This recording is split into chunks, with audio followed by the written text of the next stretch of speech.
সন্ধ্যা হলেই মনটা কেমন খুঁতখুত করে বাইরের খাবারের জন্য। গ্রামের মেয়েদের সন্ধ্যার পর বাসার বাইরে যাওয়ার পারমিশন থাকে না। তাতে কি, চটপট বাসায় বানিয়ে ফেললাম ফুচকা। বাসায় ফুচকা ছিল, তারপর সেগুলো তেলে ভেজে নিয়েছি। এক প্যাকেটে অনেকখানিই ছিল, সব কয়টা ভেজে নিয়েছি। এরপর শসা, গাজর, পেঁয়াজ, কাঁচামরিচ কুচি কুচি করে কেটে নিয়েছি। ফুচকার মেইন হচ্ছে টক। টকের টেস্ট খারাপ হলে ফুচকা মোটেও স্বাদ লাগে না। টকের জন্য 1 ঘন্টা আগে জলে পাকা তেঁতুল ভিজিয়ে রেখেছিলাম। এরপর এর মধ্যে চিনি, লবণ, চিলি ফ্লেক্স আর একটা স্পেশাল মশলা অ্যাড করে ভালো মতো মিক্স করে নিলেই টকটা রেডি হয়ে যাবে। দেন আলু মাখিয়ে নেওয়া হচ্ছে, এর মধ্যে লবণ, জিরার গুঁড়া, ধনিয়ার গুঁড়া, চিলি ফ্লেক্স দিয়ে ভালো মতো মাখিয়ে নেওয়া হচ্ছে। ডাবলি বুট সেদ্ধ করতে গিয়ে সে কি ঝামেলা, ভালো মতো সেদ্ধই হয় না। প্রেশার কুকারে সিটি পড়েছিল প্রায় 5 থেকে 6টা, কিন্তু ডাল সেদ্ধ হওয়ার নামই নেই। প্রায় আধা ঘন্টা সব কিছু রেডি করে আমরা সবাই বসেছিলাম ডাল সেদ্ধ হওয়ার জন্য। এর মধ্যে ভাজা ফুচকাগুলো ঠান্ডা করে পলিথিনে ভরে রেখেছিলাম যেন নরম না হয়ে যায়। বাইরে থাকলে নরম হয়ে যাওয়ার সম্ভাবনা ছিল। অপেক্ষার অবসান ঘটিয়ে ডাল সেদ্ধ হয়েছে।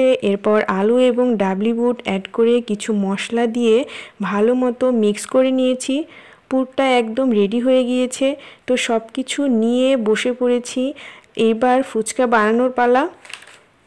এরপর ফুচকা নিয়ে মাঝখানে একটা ফুটো করে পুরটা দিয়ে দিচ্ছিলাম।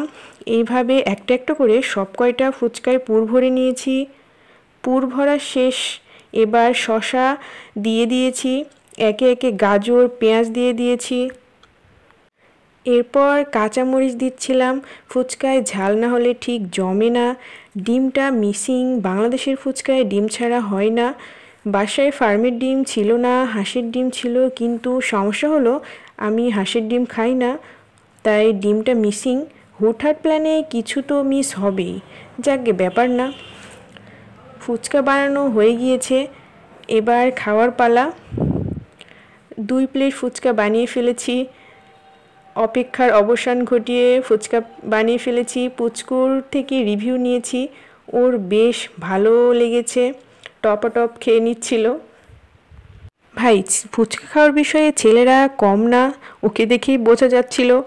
এরপর একটু বেশি করে টক দিয়ে একটা ফুচকা মুখে পুরে নিলাম। সত্যি বলতে ভালো টেস্ট হয়েছে। সন্ধ্যাটা বেশ ভালোই কাটলো।